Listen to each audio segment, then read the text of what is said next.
Selamat malam terhadap Ibu dosen. Jadi pada hari ini saya ingin menyampaikan materi tentang algoritma rekomendasi tanaman pertanian berbasis naive Bayes, random forest, dan gradient boosting. Jadi proyek ini merupakan hasil kerja keras dari seluruh anggota kelompok kami dalam merancang, mengembangkan, dan mengevaluasi algoritma pembelajaran mesin untuk memberikan rekomendasi tanaman apa yang sesuai dengan kondisi lahan. Lalu kemudian kita masuk ke bab pertama, yaitu pendahuluan latar belakang masalah. Masalah tanaman pangan merupakan isu global yang kompleks dan terus berkembang. Perubahan iklim dan serangan hama dan penyakit serta degradasi lahan menjadi beberapa faktor utama yang mengancam produksi pangan dunia.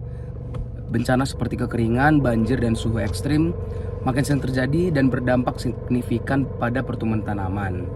Sehingga pemilihan tanaman yang sesuai dengan kondisi alam merupakan langkah yang penting dalam meningkatkan produktivitas pertanian dan keberlanjutan dari lingkungan. Dengan memilih varietas tanaman yang adaptif terhadap kondisi iklim dan tanah setempat, petani dapat mengurangi risiko gagal panen dan meningkatkan efisiensi penggunaan sumber daya.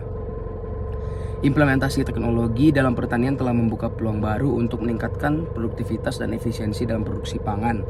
Salah satu teknologi yang semakin populer pada saat ini adalah pengambilan putusan dengan menggunakan algoritma. Algoritma dapat menganalisis data yang kompleks, memberikan rekomendasi yang akurat untuk berbagai aspek. Dua contoh algoritma pembelajaran mesin yang populer adalah naive Bayes dan random forest. Algoritma naive Bayes sering digunakan untuk klasifikasi, sedangkan random forest merupakan algoritma ensemble yang terdiri dari banyak pohon keputusan. Begitu.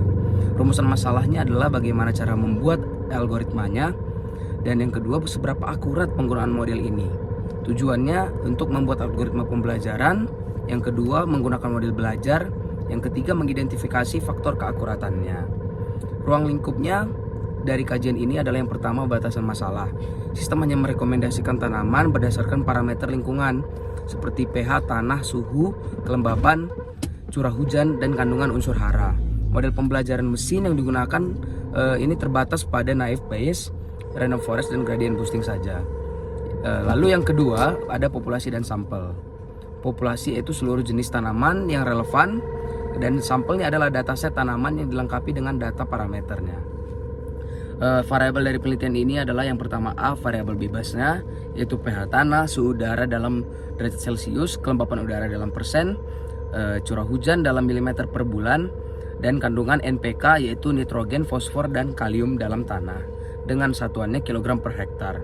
Dan variabel terikatnya adalah jenis tanaman yang cocok.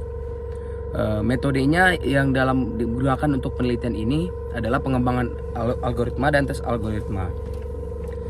Sistemika penulisannya dimulai dari bab 1 yang berisi latar belakang, rumusan masalah, tujuan penelitian, dan ruang lingkup kajian. Bab 2 yang berisi tinjauan pustaka. Bab 3 yang merupakan memaparkan metodologi dan sampai ke bab 4 yaitu menyajikan hasil dan pembahasan terkait penelitian performa model naive Bayes, random forest, dan gradient boosting. Serta bab yang terakhir, bab 5, berisi kesimpulan.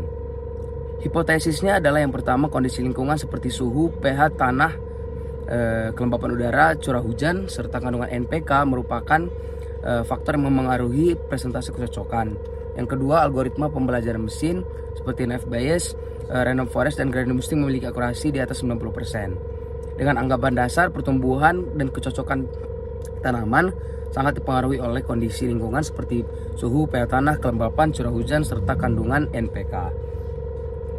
Kita masuk ke kajian pustakanya, yaitu tanaman pertanian. Tanaman pertanian apa yang akan digunakan, yaitu eukaryotik dari divisi Magnoliophyta, yaitu Angiospermae, merupakan sebagian kecil dari divisi Pinophyta, yaitu Gymnospermae. Kemudian kita masuk ke teknologi tanaman pertaniannya. Alat perawatan seperti alat semprot, traktor, atau bahkan pesawat crop duster juga digunakan untuk menyemprot pestisida, pupuk cair maupun air. Kemudian aplikasi ilmu informatika dalam pertanian. Teknologi pertanian